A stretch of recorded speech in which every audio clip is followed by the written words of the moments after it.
Coming up next on Maine Challenge, District Attorney Natasha Irving.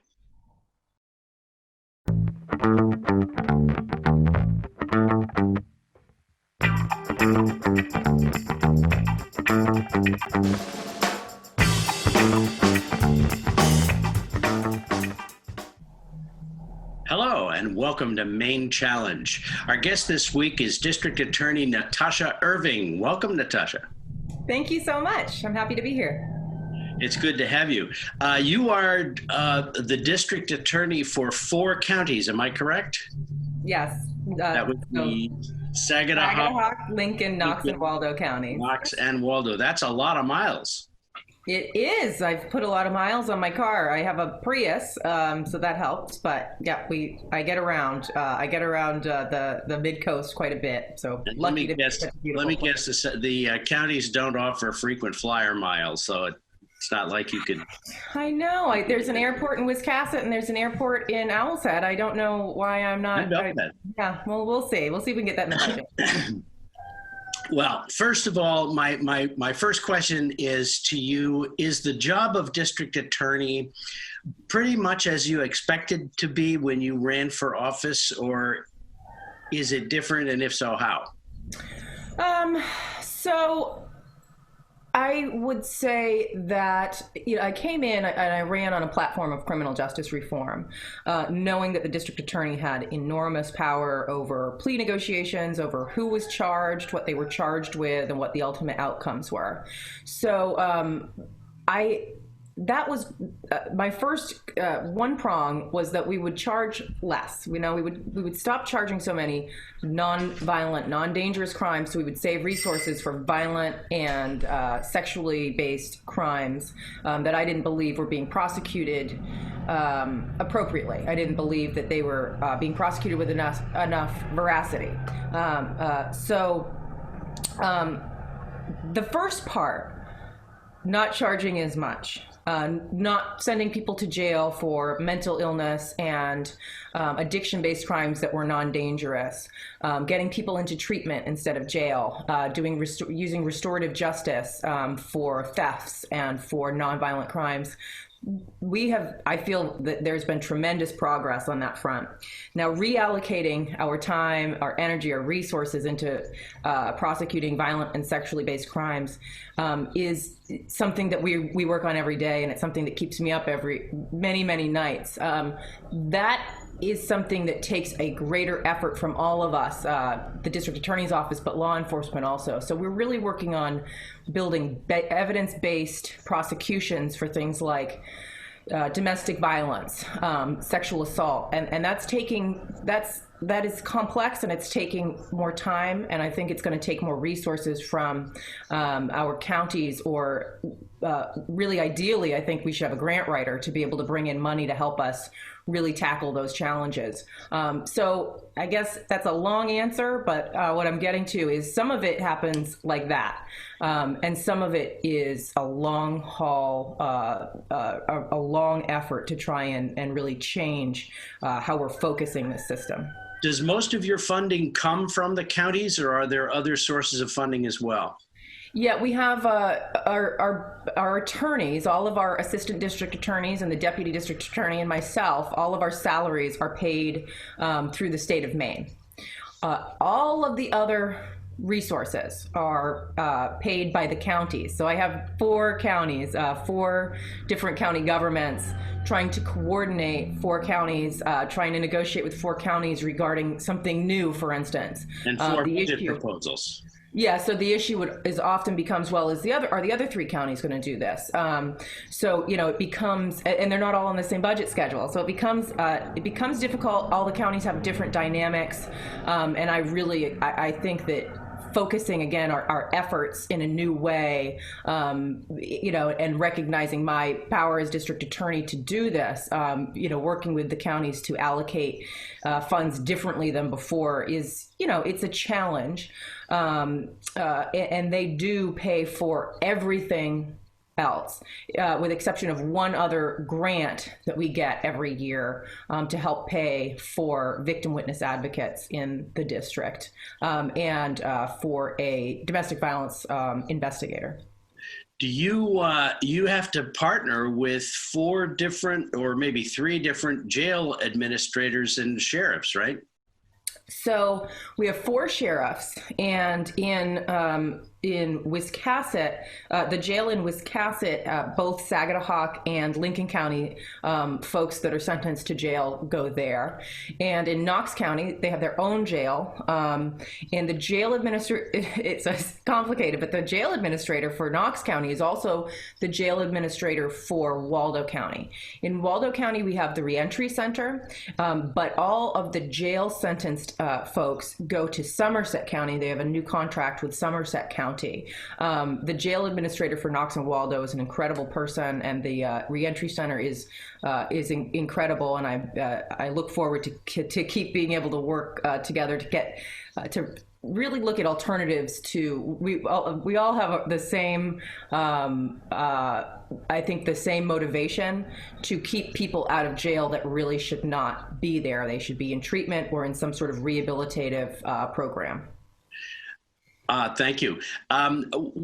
Going national for just a minute, and then we'll come back and talk some more about, or talk some about restorative justice. But have you had a chance to look at the Democrats' police reform bill that's in Congress right now?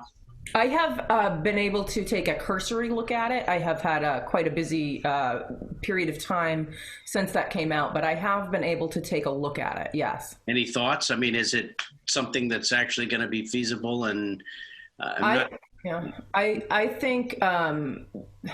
I think that it is a really good step as far as what the federal government can do. I do think that the federal government should have a larger role in making sure that we are compliant in all our police agencies in the state of Maine and around the country. I do think that that is incredibly important. I also think that banning all types of neck restraint nationally, federally, is absolutely must happen. Do you agree with the term defund when applied to police budgets? No, I don't believe that defunding it wouldn't be the term I would use, but I will say I understand the sentiment. I understand the frustration from folks that are moving for defunding the police. My belief is, I think the word itself retracts slightly, and I don't mean that as a criticism, but the way I would look at it is, let's not defund, let's reimagine. I personally think our police need more funds. In my district, I'm dealing with police chiefs and sheriffs who are the epitome of community-based policing. They are the absolute what you would hold up as a standard of folks that are trying to make their communities more safe by tackling things like access to mental health care, access to addiction treatment, deflection from jail, and deflection from prison, trying to get folks into those services. And what they need are, for instance, in Waldo County sheriffs through Sheriff Trafton and through their wonderful Chief Deputy Jason Trundy secured a grant with the Bureau of Justice Administration. And they're partnering with Maine Health Equity Alliance. They're going to have a crisis worker that's able to go out on calls, and a restorative justice worker that goes out on calls. So my police agencies are doing this already. In Damariscotta, Chief Warlick has been really at the forefront of bringing folks into services with addiction services. The same with Chief Hosh in Booth Bay Harbor. So, and I could name literally probably every single one of my chiefs. I've worked with John Lash in Waldoboro to make sure a young man that had some significant, was looking at significant legal trouble, that he got the help he needed instead of a jail sentence at 19 years old. So I'm dealing with chiefs who are already on the forefront of doing this, who are already working to reimagine what police are. And that's what I think needs to happen. I think that we need to start looking at what police are getting calls for. Police are getting calls for crisis, for mental health crisis, for addiction crisis, for overdoses. We need police that are able to handle those calls. And that doesn't mean militarizing police, but it also doesn't mean taking away all their funding. We have to recognize that police have been at the forefront of this, and we need to invest in good police practices and in more methods to de-escalate situations instead of escalating. I think the chiefs and the sheriffs that I have to work with have been working on doing that for years now. And so I don't believe in defunding. I think that is the front line of help. I think we need to reimagine and get other positions in our police departments as our first responders that aren't just men and women with guns responding to a crisis, but men and women with mental health training and addiction training. I have to say, I live in Knox County in the town of Thomaston, and I'm very impressed with, and I know and have worked with Rockland's police chief, Thomaston's police chief, and with our county sheriff, who I think are all smart, forward-looking law enforcement officers. And then the word defund sort of scares me, because it's really, I don't think that's what people really want to do or will ever happen. But it's a hot button term that probably takes us in the wrong direction. But that's my opinion. And if you look at what's happened in the Mid-Coast in the last decade, Thomaston Police Department was defunded. We had police that didn't have health insurance. That's not what I call justice for police or for community. And the same, we've seen other communities that didn't want to, and I understand the tax burden is enormous. And that's another issue, right? But these police departments, when you lose your local police department, people weren't happy with that either, and they shouldn't be. Having your local police department is really the front line for help, and that's just, I think that we need to invest in these departments that are doing incredible work every day. And I agree, Sheriff Carroll, Chief Hoppy, and Chief Young in Rockland, they're all exemplary to work with, exemplary chiefs and sheriffs. Talking about judges and court cases for just a second, could you talk about why so many cases are finalized and reported with the term sentenced to 5 years in prison with all but 6 months suspended? And then you look at what they were charged with, and if you have been paying attention, you know a little bit about the crime and the victim, and it just seems like such a disconnect to, I'm sure, a lot of citizens, that they make a sentence of whatever, 10 years, whatever it might be, and then suspend almost all of it. What's the point of that, and why do they do it? And I can understand the initial reaction that somebody's getting away, they're getting a 10-year sentence, but they're only serving 2 years or something. And that sounds, and I will tell you that sometimes, many times, our office is frustrated with the sentences that we end up getting, either through sentencing argument, or through a plea bargain based on what a judge has said they will sentence. Maine, there's good and bad, right? Maine, we don't tend to sentence for most crimes extremely long sentences, and that's good in a lot of ways. In Alabama, for instance, I think you can get a 99-year sentence for marijuana possession. And I could be misquoting that, but I do think that there are those statutes that you could get 99 years for possession of drugs, including marijuana, depending on how many times you've been convicted. So that's a good thing in some ways, right? But then when we have serious domestic violence cases, sometimes we have hurdles. And I talked to you about how we're trying to build up those cases and invest in those cases. So for instance, an officer could show up to a domestic violence call, and the survivor makes statements about what just happened. Now, But that is hearsay. So if that survivor doesn't say it on the stand and refuses to say it on the stand, then we can't get that statement in. So that's why we want body cams on. We want these statements recorded, because we do lose an enormous amount of our victim. It's a complex issue, but survivors of domestic violence, there's a lot going on, and there's a lot of reasons that they may not be cooperative with prosecution. So we want to make sure that we have the tools from the outset. So if we lose cooperation, if a victim recants or changes a story, again, to no fault of their own, this is a deep-seated psychological cycle of abuse, and this is exactly what abusers do to their victims.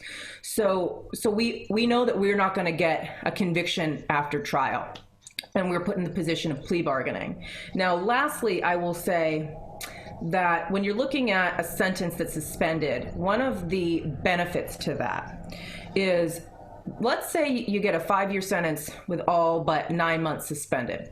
That sounds like a slap on the wrist, potentially, right? One of the reasons that it can be helpful is because that person, whether they're in jail for 1 year or in prison for 1 year or 5 years, they're going to be out. And 5 years comes sooner than you think.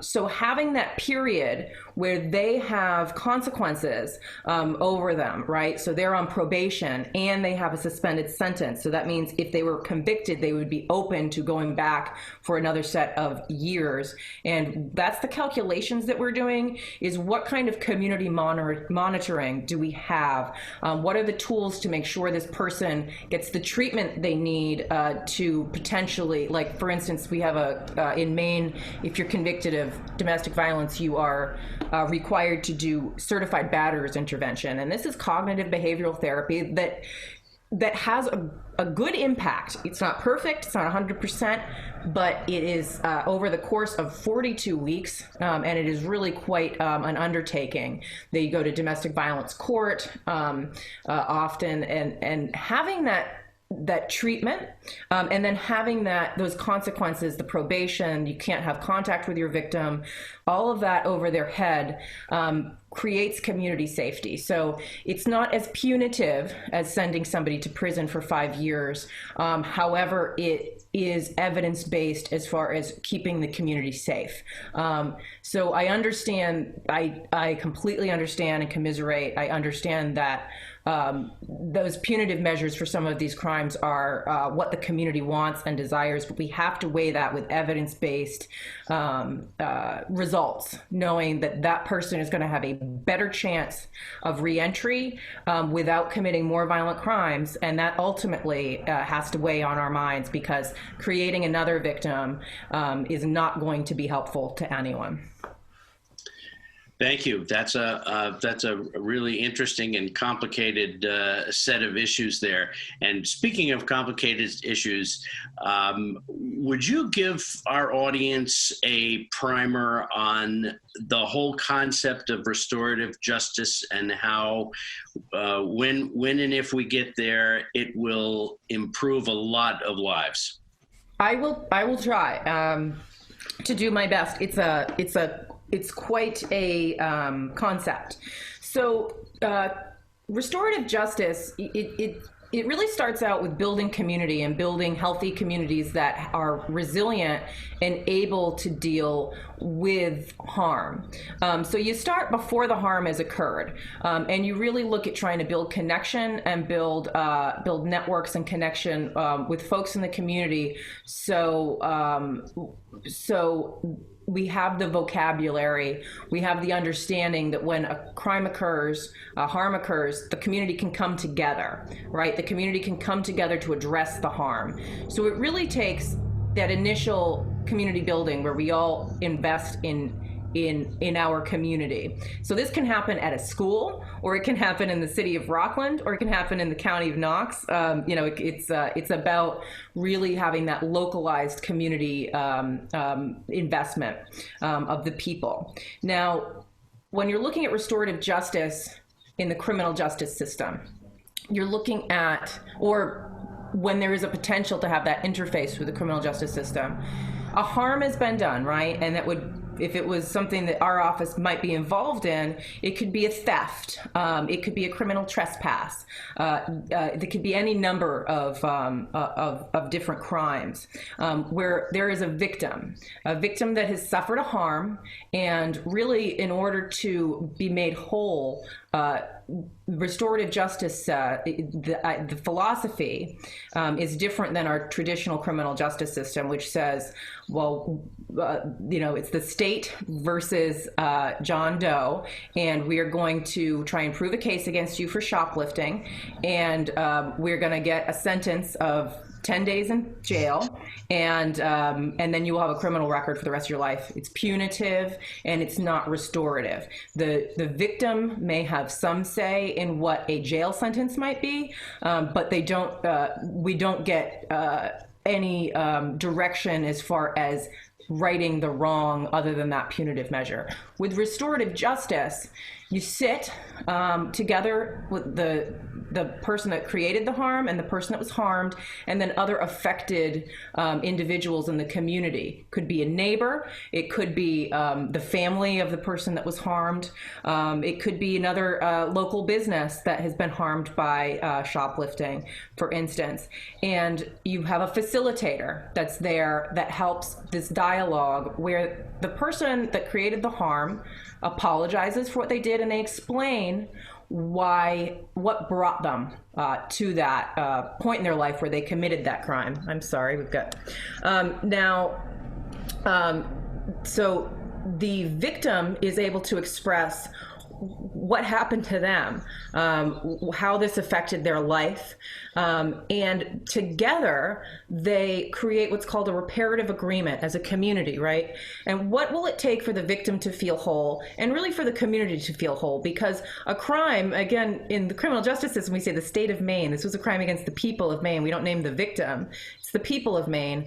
So this takes into account the victim and their needs, but also the community needs, and that crime really affects, this was our standard as a community, and you broke that. So what repair can you agree to? Can we all agree to that would make this better? So that could be community service. That could be that the individual gets treatment for drug addiction or for mental illness. It could be any number of things, but it's agreed upon. And then if the offender, the offender will have a mentor or somebody to help them through this process. And after a year or after some amount of time, we revisit and see what the progress was, and if the reparative agreement has been fulfilled. And at that point, you would either this is in the criminal justice system and there would be an outcome, for instance, a dismissal or an unconditional discharge without jail, or they didn't fulfill that, and they would be looking at a legal consequence, or what we're looking at right now is complete deflection out of the criminal justice system. So if a victim opts at the outset to use restorative justice in place of the criminal justice system, we have those, we're building that capacity. Restorative justice is actually building the capacity with police in Knox County, but has had an MOU in place in Waldo County in Belfast. And so those cases, the victims have much more direction and much more say, and they're not brought into this lengthy process where a person might not have an ultimate consequence for a year from when they were charged. So my belief is, again, victims should have more of a say in this system and be more of a part of the system because they were harmed, but the community should also. And the outcomes in these matters where we use restorative justice are far superior to ending recidivism, to getting people on their feet, and to building up communities instead of costing a bunch of taxpayer dollars to throw someone in jail where they learn more skills to live on the wrong side of the law and end up just building up a criminal career instead of building up our community. So I am a big believer. We have great practitioners in our district that are experts on this, and I have meetings with them, standing meetings every month with restorative justice to make sure that we're still really addressing where we're going from here. So, and to this observer, it feels to me like you're making progress. It's probably not fast enough for some, and I certainly understand that. But it does feel like there's some momentum and some progress, and I appreciate your work on that and that of the Restorative Justice group. We only have a couple of minutes left, so we can't get too long into this, but do you feel comfortable that there are significant and effective limits on police use of force? Obviously, we're in the nation, we're going through a traumatic experience after the Floyd matter. And can we say that can't happen here? We should. There's a lot that needs to happen. First off, we need to explore the law in Maine is, was the shooting justified, deadly use of force justified, and that's based on whether the officer feels that deadly force is necessary or is reasonable under the circumstances, and it would be to preserve their life or the lives of others. And that sounds reasonable, right? Except that a lot of the cases that we're looking at of deadly force in Maine, we say, why was this escalated? If you look at the police shootings in Maine, of the folks that, and there are many police shootings that are absolutely justified, and the police did everything they could and were attacked. And I know in my town in Waldoboro, my police chief John Lash was shot in the vest when he showed up to a domestic violence call, and it was an absolute tragedy, but it was absolutely unavoidable. So there are those types of police shootings, but then there are also, and luckily we haven't seen any of these as of late in my district, but there are incidents where it was a mental health call. And it really is a great deal of incidents in the state of Maine where a family called because their family member was in crisis, and their family member ends up being shot dead by police. And many of these family members are unarmed. And you just think, why did it escalate to this point? And the ultimate question is of whether it is justified seems almost out of place that's important to analyze. But you say, why did we get there? Why didn't this person get a mental health care worker or an ambulance instead of getting shot? So secondly, unfortunately, we're coming right to the close here. I'd love to have another hour to cover some of this stuff, and we didn't get anywhere near all the stuff that I'd prepared, but I really appreciate your coming on. Natasha Irving, the District Attorney for Sagadahoc, Lincoln, Knox, and Waldo counties. And thank you for your ongoing work, and keep it up. Thank you so much. It was my pleasure to be here today. I appreciate it. And thanks everyone for joining us on Maine Challenge.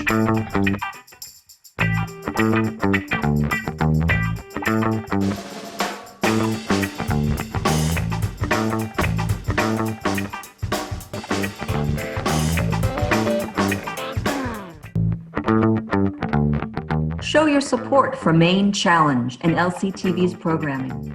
We're all about community. Please go to lctv.org to make a contribution. Your support makes us stronger together.